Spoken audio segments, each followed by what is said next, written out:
네, 오늘 같이 나눌 말씀은 로마서 2장 1절에서 11절 말씀입니다.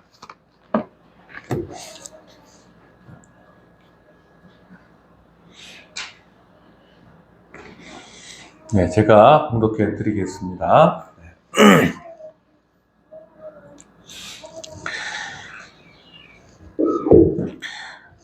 그러므로 남을 판단하는 사람아, 누구를 막론하고 내가 핑계하지 못할 것은 남을 판단하는 것으로 내가 너를 정죄함이니 판단하는 내가 같은 일을 행함이니라. 이런 일을 행하는 자에게 하나님의 심판이 진리대로 되는 줄을 우리가 아노라. 이런 일을 행하는 자를 판단하고도 같은 일을 행하는 사람은 내가 하나님의 심판을 피할 줄로 생각하느냐? 혹 내가 하나님의 인자하심이 너를 인도하여 회개하게 하심을 알지 못하여 그의 인자하심과 용납하심과 길이 참으심이 풍성함을 멸시하느냐? 다만 내 고집과 회개하지 아니한 마음을 따라 진노의 날, 곧 하나님의 의로운 심판이 나타나는 그날에 임할 진노를 내게 쌓는도다. 하나님께서 각 사람에게 그 행한 대로 보응하시되 참고 선을 행하여 영광과 존귀와 썩지 아니함을 구하는 자에게는 영생으로 하시고 오직 당을 지어 진리를 따르지 아니하고 불의를 따르는 자에게는 진노와 분노로 하시리라. 악을 행하는 각 사람의 영에는 환난과 곤고가 있으리니 먼저는 유대인에게요 그리고 헬라인에게며 선을 행하는 각 사람에게는 영광과 존귀와 평강이 있으리니 먼저는 유대인에게요 그리고 헬라인에게라. 이는 하나님께서 외모로 사람을 취하지 아니하심이라. 아멘.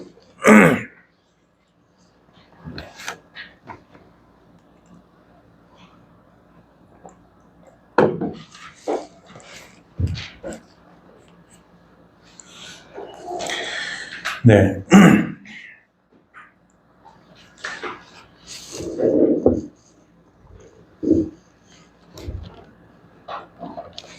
네, 성경을 이제 해석한다고 하는 것은 해석이 필요한 책이죠, 여러분.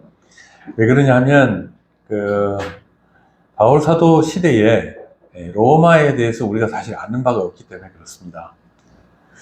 그렇기 때문에 그때 말했던 그 바울 사도의 이 편지의 내용이 어떤 상황 속에서 이제 행해졌느냐 하는 것을 알기 위해서는 그 시대의 상황에 대해서 이제 지식이 있어야 되죠. 그게 없으면 잘못 해석하게 되는 것입니다. 그래서 성경은 그냥 무작정 백독을 하면 되는 게 아니고 성경을 하나하나 묵상하면서 이해해 나가야 된다라고 하는 것입니다. 로마서를 바르게 이해하려면 당시 로마를 이루고 있던 그 이방인 신자와 유대인 신자의 배경을 잘 알고 있어야 됩니다. 일전에 말씀드렸죠, 여러분. 유대인들을 로마에서 추방했던 사건이 있었다 그랬죠. 그래서 로마 교회는 원래 유대인들이 오순절에 은혜를 받고 와서 세운 교회였으나 유대인들이 추방당하는 바람에 로마 교회는 이방인들이 교회를 유지하면서 지켰다. 그래서 나중에 유대인들이 돌아왔을 때는 처음에 교회의 모습과 좀 다른 모습들이 있었고 또 교회 안에서 막 싸우고 그러진 않았겠지만 나름대로 갈등이 이제 있었다라고 하는 것을 우리가 알아야 됩니다. 그러니까 오늘 바울 사도가 로마에 편지를 보낼 때 다른 그 서신서에도 언급이 되기는 하지만 로마서 전체를 통해서 계속해서 유대인과 헬라인에 대해서 이방인에 대해서 얘기하는 것은 교회 안에 그런 배경이 있는 것이고 그것이 우리에게 어떻게 유익하냐라고 할 때는 이제 유대인이라고 하면 신자라고 생각하는 자들이나 신자가 아닌 자들이 있다라고 하는 것을 말하는 것이죠.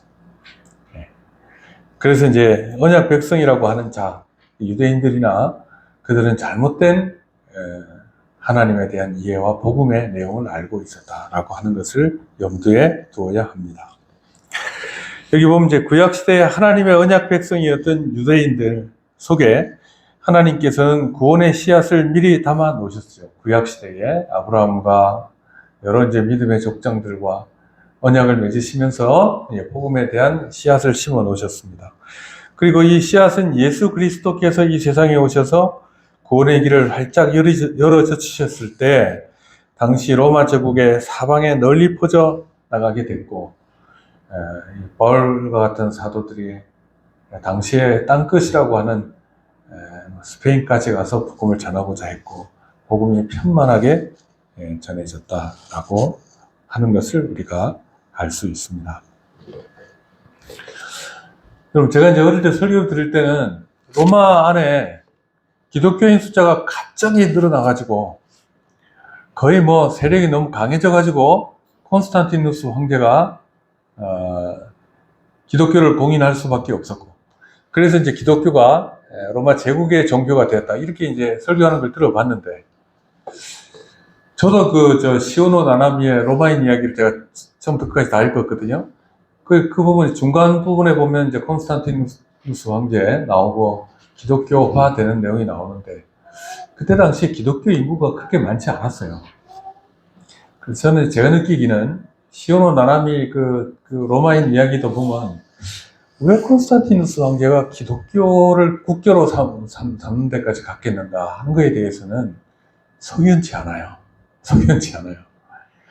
제가 볼 때는 그건 하나님께서 하시는 섭리에 가까운 일이다. 섭니다. 가까운 일이 아니고 섭니다. 그렇게 봅니다. 최근에 이제 에드워드 기본이 쓴 로마 제국 쇠망사라는 책이 또 있어요. 그래서 제가 이제 읽기 시작했는데, 제일 궁금한 것은 바로 그겁니다. 기독교인들, 로마 제국 쇠망사에는 기독교인을 굉장히 부정적으로 보거든요. 로마 멸망의 원인이 기독교화된 것이다, 이렇게 얘기를 하는데, 그것도 제가 한번 읽어보면서 로마 제국이 기독교화된 상황이 어떤 배경이 됐느냐 하는 것을 좀 저도 깊이 생각하면서 이제 읽으려고 합니다. 어쨌든 기독교인들이 로마 사회에 영향을 미치기 시작하면서부터 사실은 이제 유대인과 또 기독교인들 사이에 갈등이 생기고, 성경에도 보면 히브리서 같은 경우는 유대인 기독교인과 또 이방인 기독교인 사이에 갈등이 또 생기고, 이런 얘기들이 나오고, 로마서에도 바로 그와 같은 얘기들을 하고 있습니다. 그래서 이제 우리가 생각할 때 이 유대인 기독교인들의 모습은 제가 지금까지 살펴본 바로는 교회에 나오는 신자 가운데서도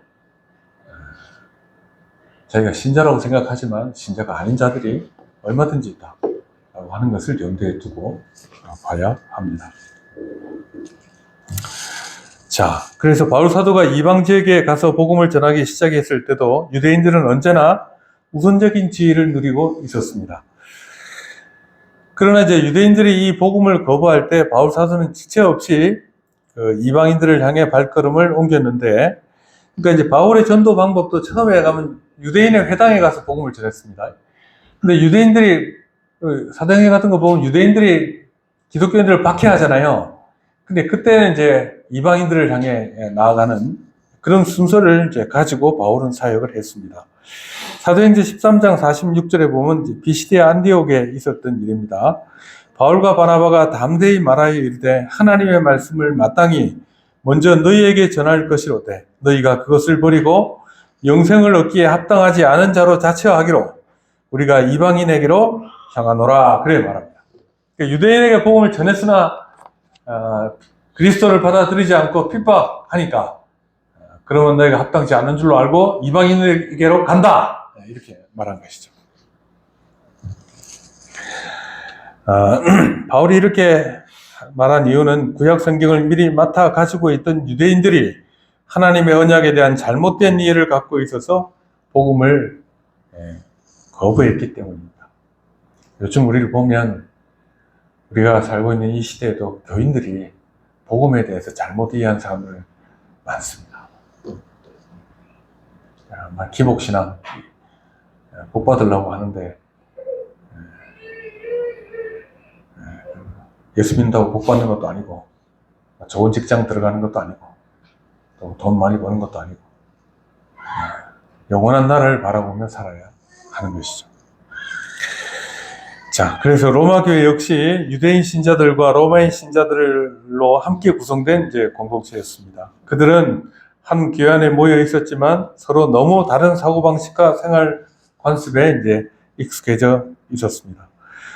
그렇다 보니 복음을 받아들이고 이해하는 데 있어서도 서로 차이가 날 수밖에 없었던 것입니다. 그래서 바울 사도는 로마서의 핵심 주제인 하나님의 의를 본격적으로 설명하기에 앞서서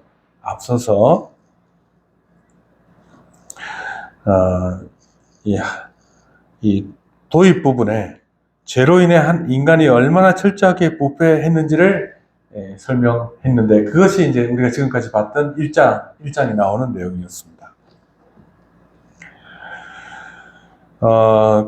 그래서 이제 이 1장 18절에서 23절까지 이방인, 비유대인이 저지른 죄에 대해 말했는데, 이것은 모든 인간이 이제 보편적으로 가지고 있는 죄에 대해 얘기했고, 세 가지 교환에 대해서 얘기했죠, 여러분. 성서에서의 교환. 하나님이 계실 자리에 버러지 형상들을 갖다 놓고, 짐승의 형상을 갖다 놓고, 그렇게 했다는 것이죠. 그래서 하나님께서 주신 영광스러운 형상을 전적으로 뒤바꿔서 버러지 형상으로 바꿔버렸습니다.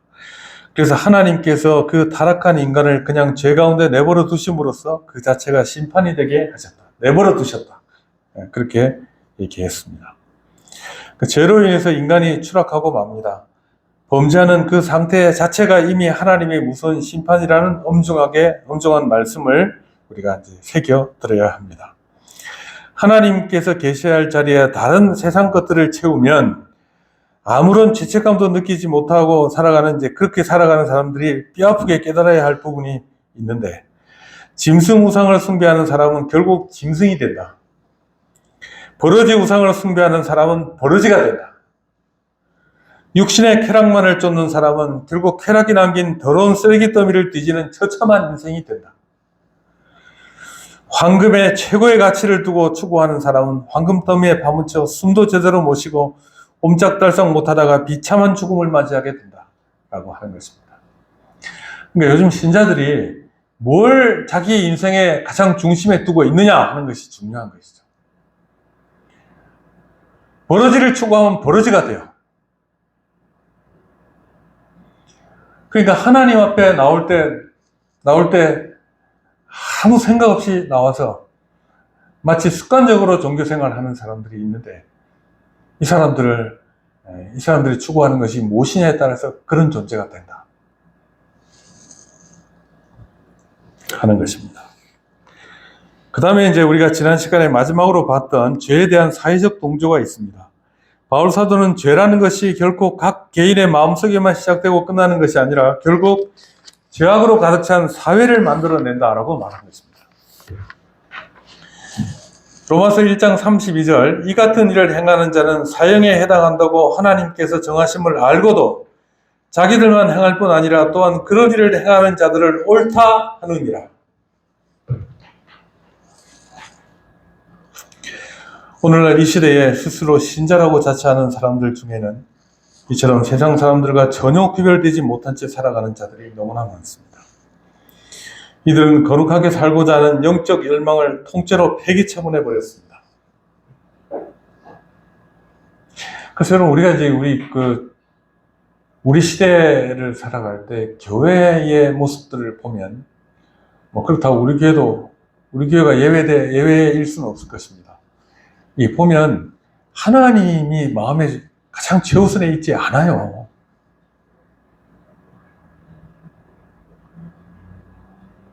자기가 원하는 것을 위해서는 하나님에 대한 신앙은 헌신짝처럼 내버리는 것을 가벼이 여겨요.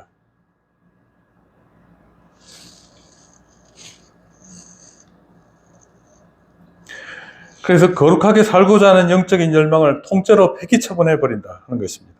그러고는 세상 문화 속에 푹 파묻혀 사는 것을 오히려 자랑으로 여기고, 그나마 마지못해 하는 형식적인 신앙생활조차 귀찮고 답답한 것으로 생각한다는 것입니다. 이런 사람들의 불경건한 모습은 그 사람 자신이 실제로 구원받지 못한 자라는 것을 나타내는 것이죠. 결국에는 멸망의 지옥불에 떨어질 자라는 사실을 그들의 삶을 통해 스스로 증명해 보이고 있는 것입니다. 그들이 드리는 헛된 예배와 신앙생활은 마지막 날 최후의 심판대 앞에서 그 어떤 형벌도 막아주지 못하는 아무짝에도 쓸모없는 보험 증서에 불과합니다. 마지막 날이 오면 그런 자들은 자신들이 그토록 탐닉하고 애지중지하고 아끼던 우상들과 함께 영원히 꺼지지 않을 불구덩이 속에 던져져서 영원토록 고통 속에 살아가게 될 것입니다. 고린도전서에는 만일 누구든지 금이나 은이나 보석이나 나무나 풀이나 지푸로 이 터 위에 세우면 각 사람의 공적이 나타날 터인데 그 날이 공적을 밝히리니 이는 불로 나타나고 그 불이 각 사람의 공적이 어떠한 것을 시험할 것입니다. 그러니까 여러분 이왕 신앙생활 할 거 제대로 해야 안 되겠습니까? 그렇죠 여러분? 네. 우리가 늘 이제 신앙의 어린 자들을 얘기합니다만,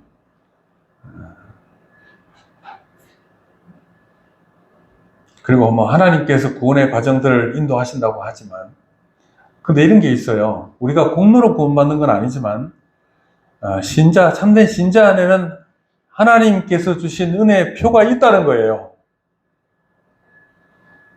하나님께서 그렇게 무력하시지 않다는 거예요.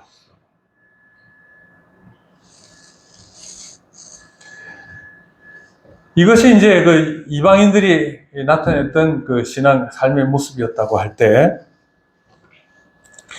자, 오늘은 이제 2장으로 들어갑니다. 자, 2장 1절에서 3절 같이 한번 읽겠습니다. 자, 시작. 그러므로 남을 판단하는 사람아, 누구를 막론하고 내가 핑계하지 못할 것은 남을 판단하는 것으로 내가 너를 정죄함이니, 판단하는 내가 같은 일을 행함이니라. 이런 일을 행하는 자에게 하나님의 심판이 진리대로 되는 줄 우리가 아노라. 이런 일을 행하는 자를 판단하고도 같은 일을 행하는 사람아, 내가 하나님의 심판을 피할 줄로 생각하느냐. 유대인들이에요.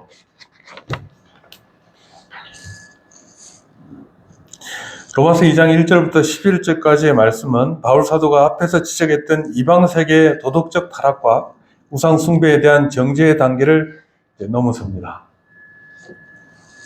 이제는 스스로 하나님의 율법을 가졌다고 자랑하거나 도덕적으로 남들보다 훨씬 우월하다고 굳게 믿고 있던 종교적 위선자들인 유대인들을 향해서 하나님의 공의로운 심판의 칼날을 정조준하고 있다라고 하는 것입니다.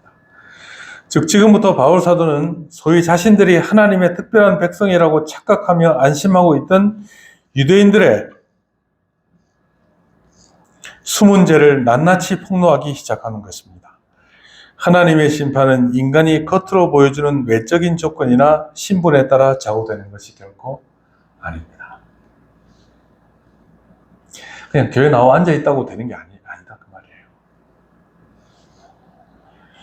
자신이 아무리 대단한 종교적 우월감을 가지고 있다 할지라도 하나님의 절대적인 공의의 기준 앞에서는 그것이 아무런 힘도 발휘하지 못합니다. 모태신앙들 보면 그런 게 있어요. 모태신앙 아무것도 못하니까 모태신앙이라 그러잖아요. 사실은 자기는 믿음의 가정에 태어났기 때문에 나는 신자이다 라고 생각하는데 그것까지 와 안 됩니다.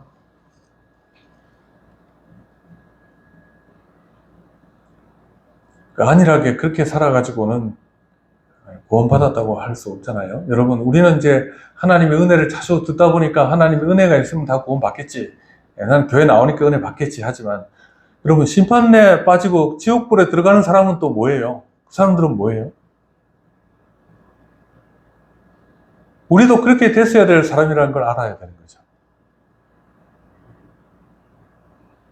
하나님이 사랑이 부족해서 그 사람들을 지옥불에 갖다 심판의 자리로 밀어넣겠느냐 하는 것입니다. 우리의 모습에 하나님이 받으실 만한 것이 아무것도 없다는 것. 그걸 알고 은혜를 구하는 삶이 돼야 되는데 이것도 저것도 아니다 그 말이죠.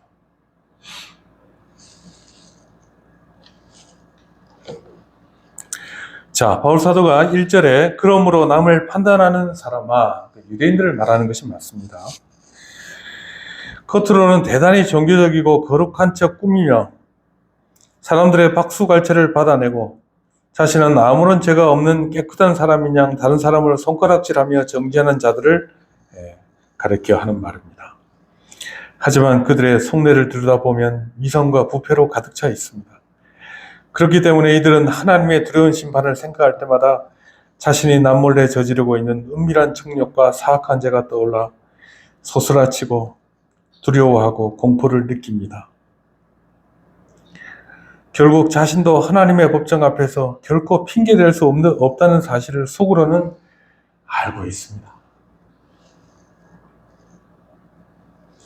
모르면 그런 자들을 우리가 지난 1장에서 뭐라 했냐면 우매한 자라고 그랬어요. 우매한 자가 뭐냐면요, 지능이 떨어지는 사람이 아니에요. 하나님에 대해서, 믿음에 대해서, 구원에 대해서, 복음에 대해서 무지한 자, 제일 미련한 자죠. 구원할 방법이 없어요, 그런 사람들.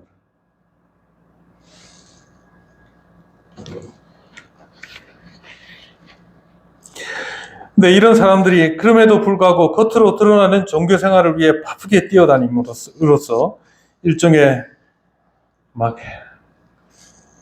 영적 마취 상태에 빠져 있는 사람들을 말합니다.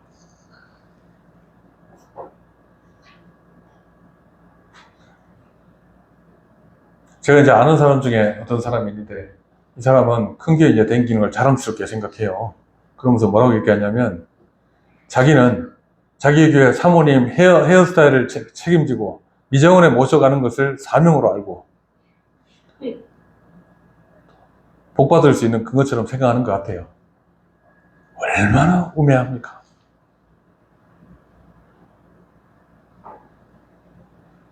그 사모님이 뭐 구원을 줍니까?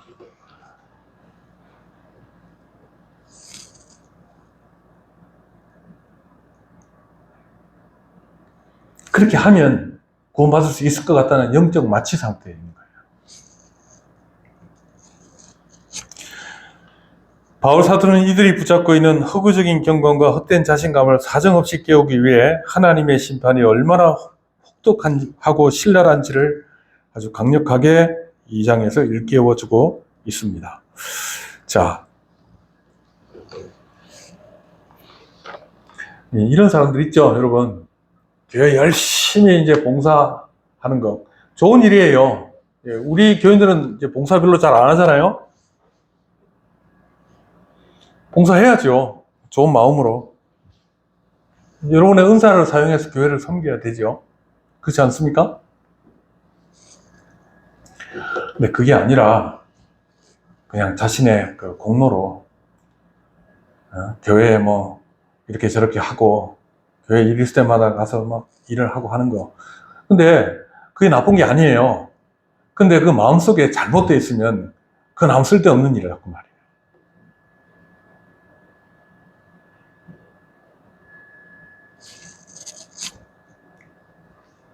자, 그래서 여기 보면 이제 그러면서 어떤 생각을 하냐면 나는 괜찮은 기독교인이야 이렇게 생각한다는 거예요.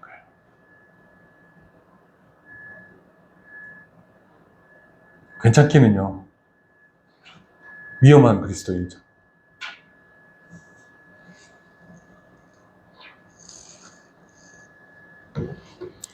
그래 놓고는 어떻게 하냐면 남을 판단해요. 판단해요. 남을 판단하는 것으로 네가 너를 정죄한다.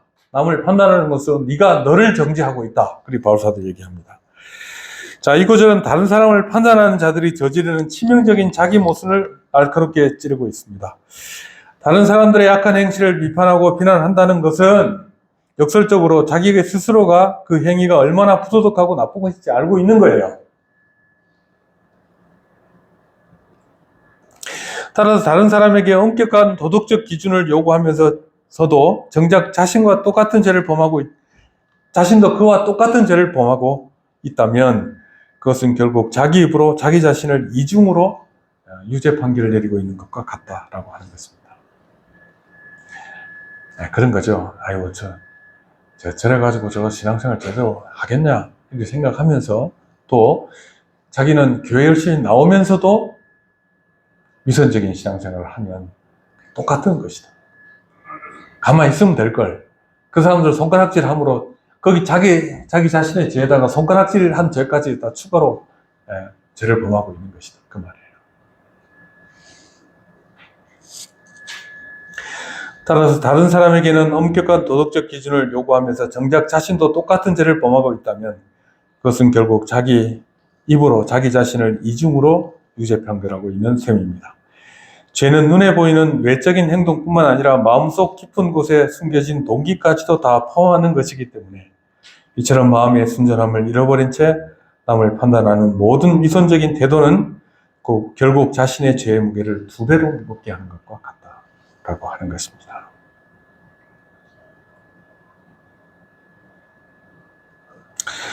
자, 3절에 보면 이런 일을 행하는 자를 판단하고도 같은 일을 행하는 내가 하나님의 심판을 피할 줄로 생각하느냐?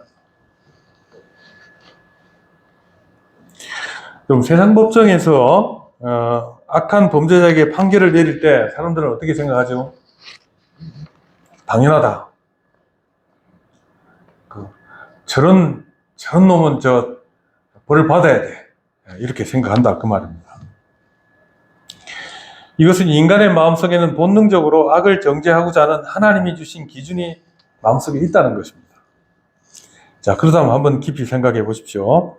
흠 많고 왜곡되기 쉬운 인간들이 세운 세상 법정에서조차 죄에 대한 판결을 피할 수 없고 또 판결을 받으면 당연한 일이라고 여긴다고 하면 하물며 불꽃 같은 눈으로 감찰하시는 하나님의 엄격하고 공의로운 법정에서 스스로를 향한 무서운 판결을 피하여 빠져나갈 수 있다고 믿는 것이 얼마나 어리석고 황당한 일입니까? 우리가 뭘로 구원받을 수 있다고 말할 수 있어요?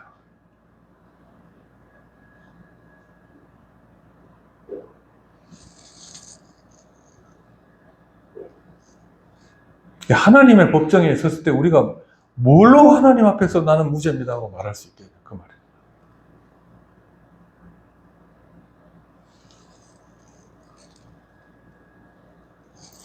바울 사도가 여기서 사람아 이렇게 호칭하는 것,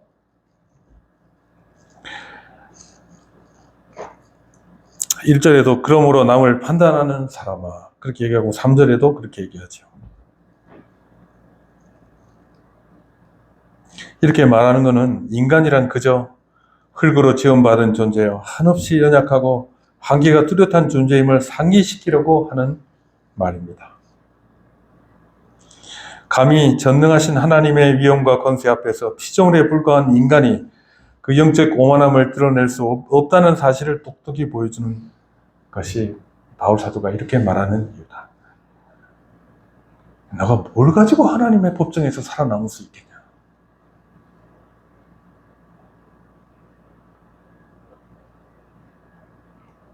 뭘 얼마나 잘했길래, 얼마나 종교적이길래 하나님의 법정에서 살아남을 수 있냐? 그렇게 생각하냐?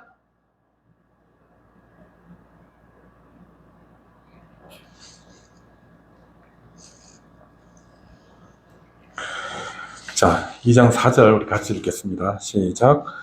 혹 내가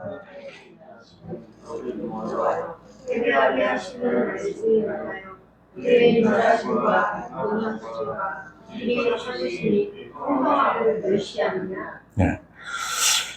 여기 보면 하나님의 용납하심과 인자하심과 용납하심과 길이 참으심이 풍성함을 멸시하느냐 이렇게 얘기를 하죠.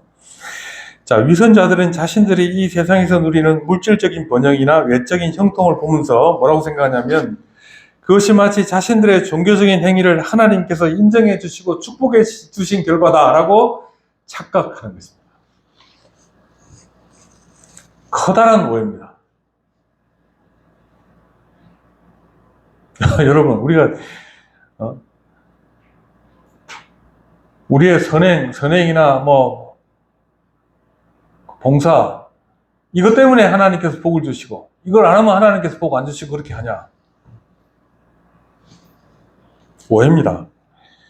그러나 하나님을 경외하는 마음이 전혀 없는 상태에서 그저 당장 주어지는 육신의 안락함만을 믿고 안심하는 태도는 잘 되고 있는 거야, 지금. 이렇게 생각하는 태도는 하나님의 풍성한 자비를 심각하게 모독하고 조롱하는 행위와 다를 바 없다. 그러니까 이제 문제는 이거예요. 우리가 유대인들처럼 우리가 교회 생활을 하면서 조금 하는 것들, 이런 것들을 통해서 하나님 앞에 내가 열심히 하고 있어. 내가 이렇게 살아가는 거 하나님 은혜로 사는 거지.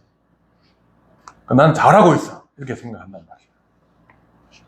그런데요, 그게 아니라는 거예요. 그렇게 생각하는 사람들이, 여러분, 예배 시간에 뭐 하는지 아십니까, 여러분? 설교 시간에 졸아요. 하나님의 은혜의 복음 듣는 걸 그렇게 감격스럽게 생각지 않아요.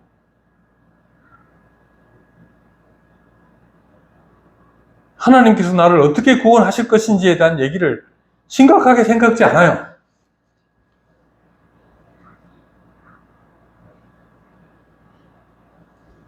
기도하지 않아요.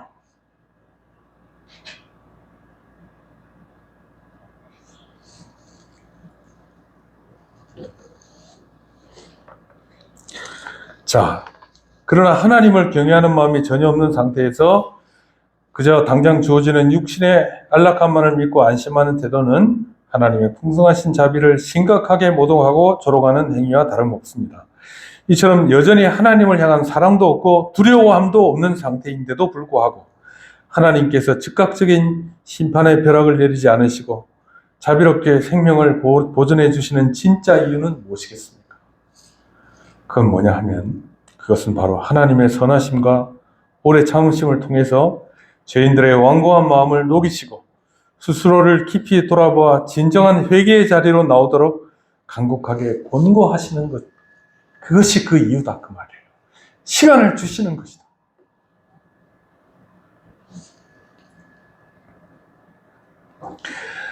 그러니까 사실은 우리가 하나님의 공의로움을 생각할 때는 부들부들 떨 수밖에 없는 것이 인간의 처지예요. 저나 여러분과 마찬가지입니다. 근데 하나님께서 우리를 긍휼로 대하시거든요. 근데 우리 생각할 때 긍휼로 대하시니까 나는 괜찮은 거야, 이렇게 생각하는 건 잘못이란 말이에요. 어떻게 해야 되느냐? 하나님을 더 의지하고 정말 하나님의 영광을 위해 살아야 되는데 하나님의 영광을 빙자하고 또 그것을 내가 남용하면서 자기 입속을 채우며 산다는 거예요.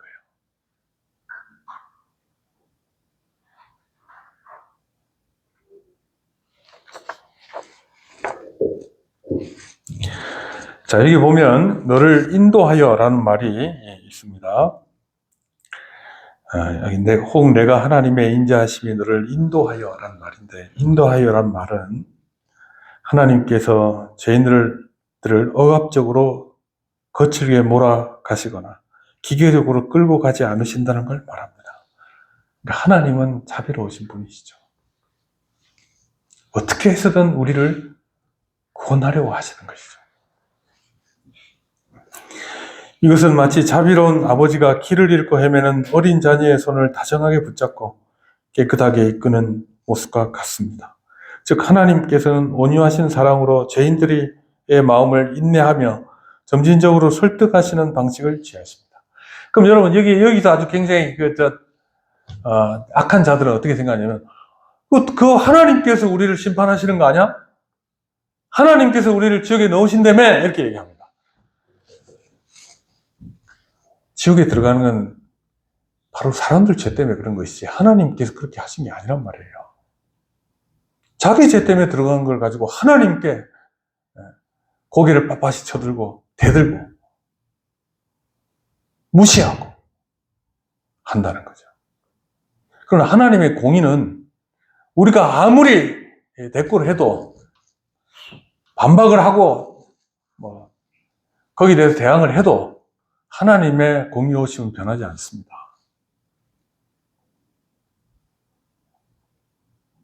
문제는 우리에게 있었던 거죠.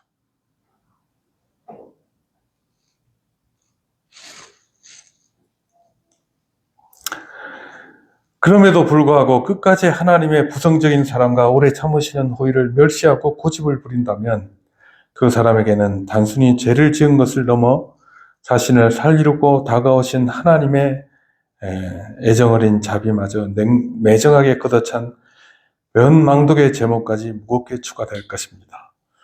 하나님의 은혜를 본래 목적인 회개의 기회로 사용하지 않을 때 그에게는 은혜가 도리어 치명적인 독이 되어 무서운 죄악으로 정죄될 것입니다. 이런 자들에게는 한층 무섭고 가혹한 형벌이 떨어질 수밖에 없습니다.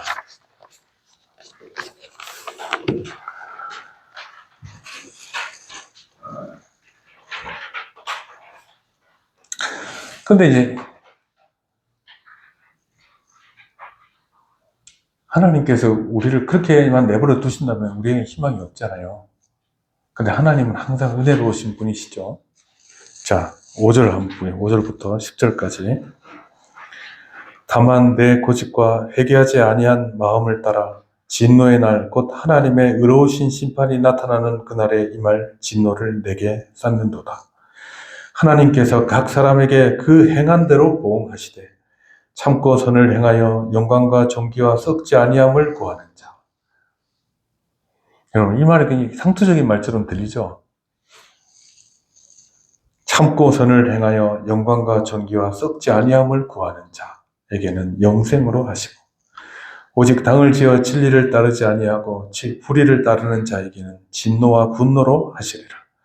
악을 행하는 각 사람의 영에는 환난과 공고가 있으리니 먼저는 유대인에게요 그리고 헬라인에게며 선을 행하는 각 사람에게는 영광과 존귀와 평강이 있으리니 먼저는 유대인에게요 그리고 헬라인에게라. 자, 하나님 앞에 참된 신앙을 갖고 있는 자에게는 하나님의 긍휼이 있습니다. 그러나 그것도 모르고 여전히 하나님께 반항하는 자들에게는 하나님의 진노가 있다. 근데 거기엔 차별이 없다. 유대인에게도 그렇고 헬라인에게도 그렇다. 여긴 진노의 날을 얘기합니다.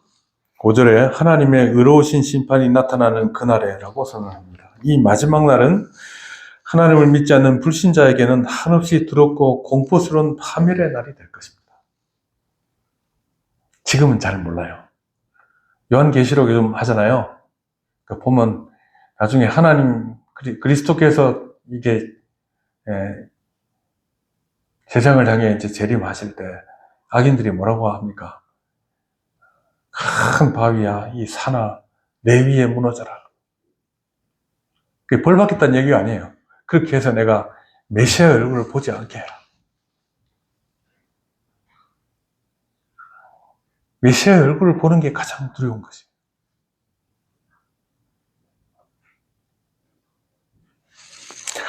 자, 그러나 반대로 참된 신자에게는 이 땅에서의 모든 눈물과 고통이 완전히 끝나는 영광스러운 구속의 날이 될 것입니다.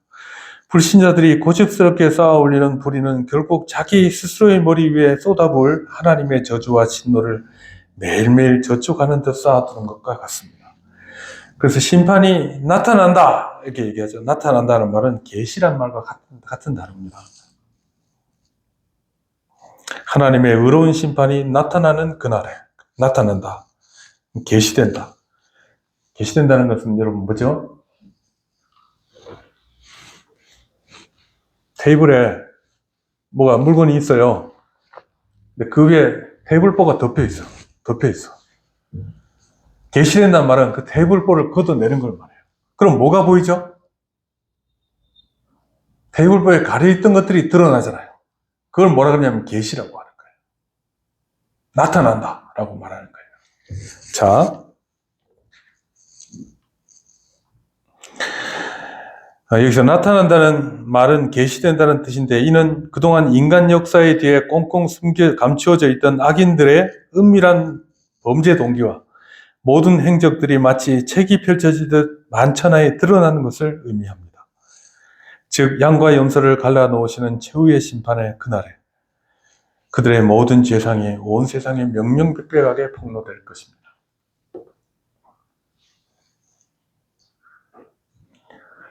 그러니까 여기서 자유로운 자가 누가 있겠어요? 이거 어떻게 해야 될까요? 착하게 살면 될까요? 그러니까 우리는 예수 그리스도의 은혜를 의지하는 것밖에 없는 것이죠. 예수님께서 우리를 위해 죽으셨으니까.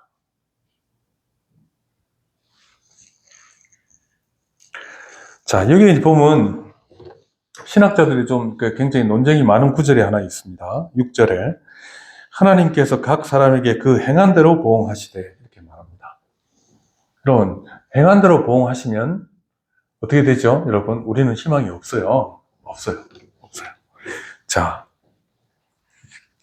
이 선언은 언뜻 보면 우리가 오직 믿음으로만 의롭다 하심을 받는다는 개혁주의의 핵심 교리인 이신칭의를 정면으로 뒤엎는 말씀처럼 보일 수 있습니다.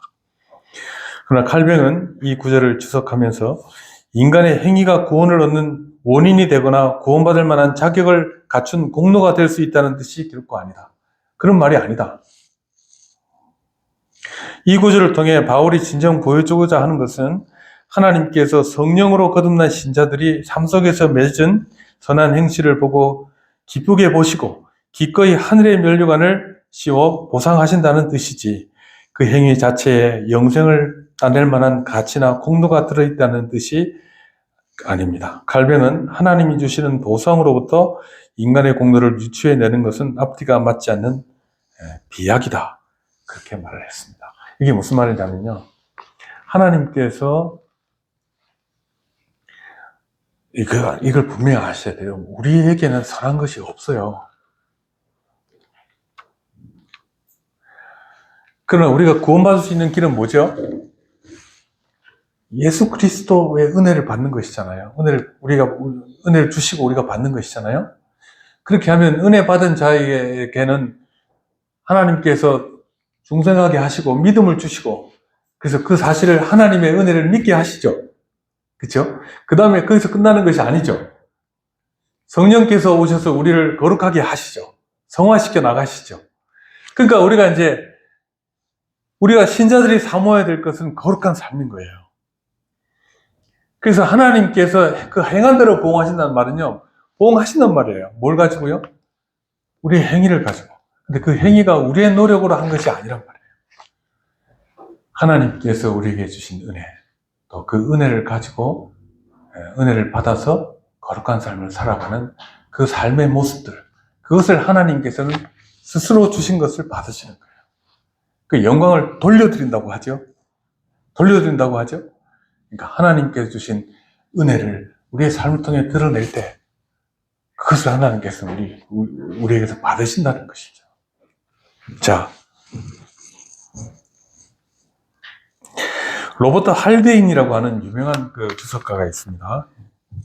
개혁주의 정통 주석가이죠. 율법의 행위로 구원을 받는 철저한 법적 조건을 일종의 가정법으로 묘사한 것이다, 이렇게 말하는 거죠. 이분은 이제 다르게 해석을 하죠. 즉, 하나님의 율법을 단 하나도 어기지 않고 완벽하게 지키는 자가 있다면 어떻게 된다고요? 그 행위에 대해서 보응하신다. 마땅히 영생을 주시겠다 하는 뜻이다, 이렇게 해석을 합니다. 그러나 현실적으로 타락한 인간 중에는 그 누구도 이 조건을 달성할 수 없습니다. 그러므로 결국 이 선언은 인간에게 하나님의 값없는 주권적 은혜가 얼마나 절대적이냐 하는 것을 우리에게 말하고 있는 것이다. 반어법으로, 역설적으로 말하고 있는 것이다.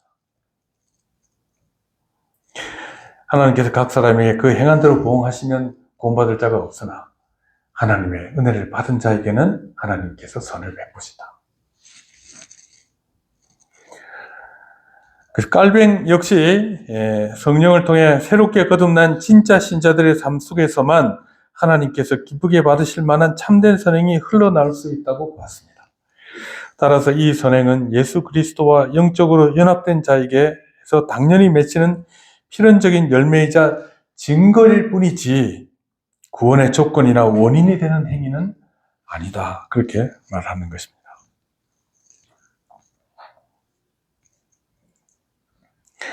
자, 그래서요, 우리가 이제 하나님께서 주시는 은혜로, 그러니까 신자들이요, 나 이제 교회생활 하니까 됐어. 은혜로 구원 받는다며. 구원받는 거야. 이제 여기서 멈추면 안 된다는 거예요. 하나님께서 주신 은혜, 또 은혜로 주신 우리를 거룩하게 하시는 성령의 은혜를 힘입어서 우리의 삶 속에 날마다 하나님을 알아가고 하나님의 영광을 드러내는 삶을 사는 것이 신자의 삶이다. 그 말이에요. 그게 행위로 구원받는다는 얘기 아니죠? 그렇죠, 여러분? 그게 신자의 올바른 삶의 모습이죠.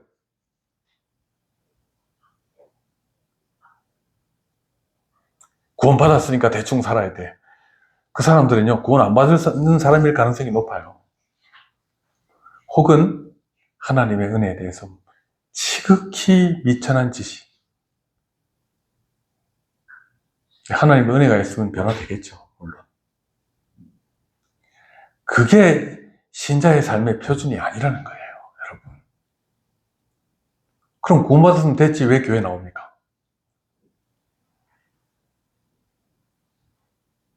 그게 아니잖아요. 제가 잘 설명하고 있는 거 맞죠, 여러분? 네. 자, 7절에 보면 7절에서 언급하는 영생을 얻은 자의 특징은 참고 선을 행하는 것이다. 그랬습니다. 7절에 보면 참고 선을 행하여 영광과 존귀와 썩지 아니함을 구하는 자에게는 영생으로 하시고, 7절에 그렇게 돼 있죠. 참고 선을 행한다는 것이 뭐냐? 세상의 도덕적 성실함과는 차원이 다른 영적인 고백입니다. 여기서 참고라는 말, 인내란 말이죠. 말은 선을 행하는 힘겨운 과정 속에서도 지치지 않고 끈기 있게 방향을 유지하는 영적 일관성을 의미합니다. 신자에게 이게 참는 게 있어야 돼요. 인내가 있어야 돼요. 또한 사탄이 신자들을 넘어뜨리기 위해 삶의 길목마다 끊임없이 던져놓는 수많은 장애물들과 유혹 속에서도 흔들리지 않고 믿음의 길을 꿋꿋이 걸어가는 이 죄에 대한 이 저항적인 태도, 죄와 싸우는 신자의 모습이죠. 그리고 여기서 선을 행함이라는 말 역시 오직 믿음으로 의롭다함을 받은 칭의함을 받은 신자가 그리스도의 은혜의 통치 아래 삶으로 맺어가는 거룩한 성화의 전 과정을 가리키는 것이다. 그러니까 여러분, 우리가 이제 우리 밝고 따뜻한 교회 신자들이죠. 저도 이제 부족한 건 너무 많고, 하지만 이 말씀을 우리가 묵상해 볼 때, 우리 교회가 이 안일함에 주저앉아 있으면 안 된다. 그렇다고 행위로 구원받자는 얘기도 아니다. 신자다운 삶을 추구하며 살아야 된다. 거룩함을 통해서 하나님께 영광을 돌려드리는 삶이 신자들 가운데 있어야 되고 교회 안에 있어야 된다. 자, 무슨 말씀인지 아시겠죠? 네. 자, 로마서 2장 11절 같이 한번 읽어보겠습니다. 자, 시작. 이는 하나님께서 외모로 사람을 취하지 아니하심.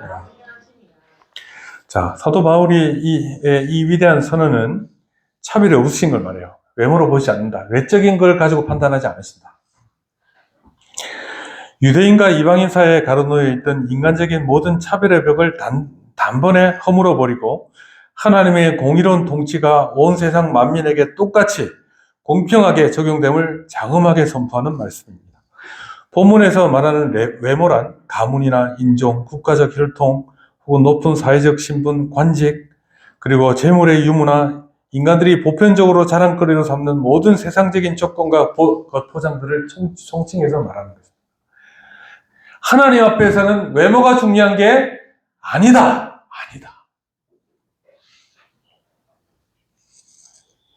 재판장이신 하나님께서는 인간들이 자랑하는 이런 외적인 껍데기들에 결코 마음을 빼기시거나 구애받지 않으시며 오직 마음속 깊은 곳에 숨겨진 은밀한 신실함과 내면의 정직함을 불꽃 같은 눈으로 감찰하신다. 우리 죄를 안 짓고 하나님 앞에 정직하게 행하면 어디서나 하나님을 찬양할 수 있죠. 영광을 돌릴 수 있죠. 결국 이 말씀은 이방인들이 자신들은 법을 몰랐다며 핑계대려는 무지의 방어벽을 사정없이 찢어버리는 동시에 다른 한편으로 자신이 하나님의 특별한 선택을 받은 백성이고 율법을 가졌다는 유대인들의 쓸모없고 헛된 민족적 우월감과 자랑을 완전히 깨부시고 해체시키는 말씀입니다. 그것이 외모로 취하지 않으신다. 그 말입니다. 똑같다. 하나님은 마음을 살피신다.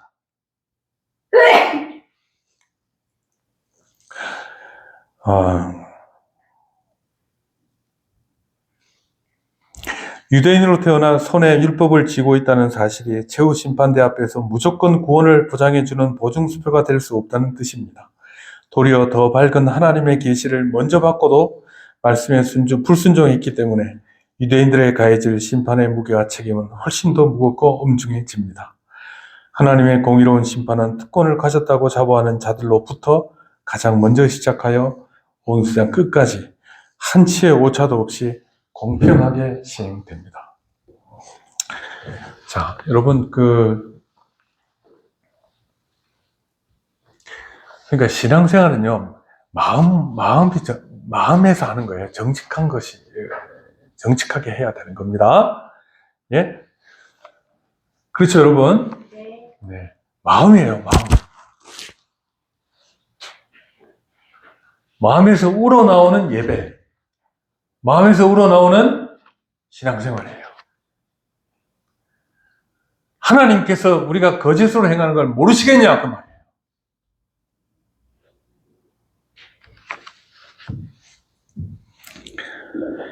자, 예정론에 있어서 하나님의 무편벽성이란 말은 하나님의 공평하심을 말하는 겁니다. 우리는 바로 이 대목에서 개혁주의 예정론의 참된 의미를 다시금 깊이 깨닫게 됩니다. 첫째, 하나님의 구원 선택은 인간이 가진 그 어떤 자격이나 조건을 근거로 삼지 않으셨다는 사실입니다. 할렐루야. 인간은 전적으로 타락했기 때문에 하나님 앞에 내세울 만한 가치나 칭찬을 받을 만한 의로운 요소가 단 하나도 남아있지 않습니다. 따라서 하나님께서 어떤 죄인을 주권적으로 부르시고 택하실 때 그것은 인간의 외적인 조건이나 우월한 배경을 보신 것이 아니다.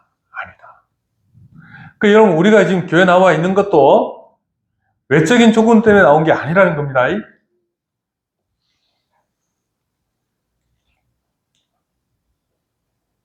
그럼 여러분들, 하나님께서 여러분을 사랑하시는 건 맞아요.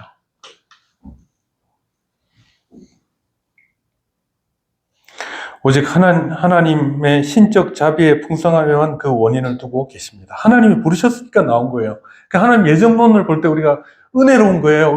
예정론은. 왜 나만 택하시고 쟤는 안 택합니까? 이렇게 말하는 것은 정말로 어리석은 자란 그 말이에요.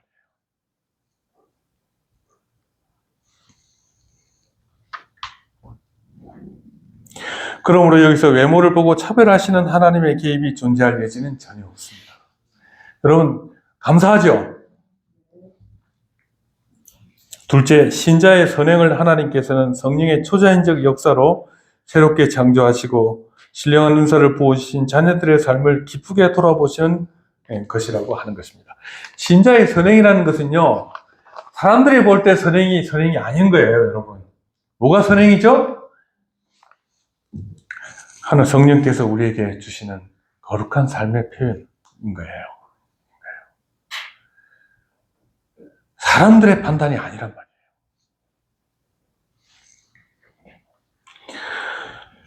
그들의 삶 속에 맺히는 선한 행실들을 통해 그분의 사랑하시는 아들 예수 그리스도의 형상이 신자들에게 반영되는 것을 보시며 기꺼이 선하다 하시고 승인하시고 하늘의 신령한 보상을 약속해 주십니다. 이것은 결코 타락했던 인간 본성에 대한 본성에 무슨 대단한 가치가 생겨서가 아닙니다. 하나님께서 친히 택하신 자들 안에 성령으로 일궈내신 아름다운 성화의 증거들을 보시며 기뻐하시는 오직 신적 주권의 영광스럽고 은혜로운 표현인 것입니다. 그러니까 선행이라고 하는 것은요, 인간들이 판단하는 게 아니라는 거예요. 그래서 하나님께서는 여기 보면 뭐라고 얘기하죠, 여러분? 참고 선을 행하여 영광과 존귀와 썩지 아니함을 구하는 자에게는 영생으로 하시고. 내가 여기 속하는 거야? 이거 하기 위해서 뭘 더 해야 돼? 뭘 더 해야 될까요, 여러분? 우리 은혜의 방편을 가지고 하나님의 은혜를 더 많이 받아야 되죠. 그거지. 나의 어떤 특별한 기획으로 하나님께 인정받을 수 있다고 생각하는 것은 교만이에요, 오히려. 또 보십시오. 오직 당을 지어 진리를 따르지 아니하고 불의를 따르는 자에게는 진노와 분노로 하시리라. 우리가 우리 힘으로 뭘 할 수 있다고 생각하면 어떻게 된다고요? 하나님의 진노와 분노 아래 놓이게 되는 것밖에 없다. 여러분, 유대인들의 모습은 제가 비교할 수 없으나 우리 교회 교인들이 갖고 있는 자존심보다 훨씬 콧대 높은 자존심을 가지고 있었을 겁니다. 그러나 하나님께서는 그런 걸 가지고 판단하시지 않는다.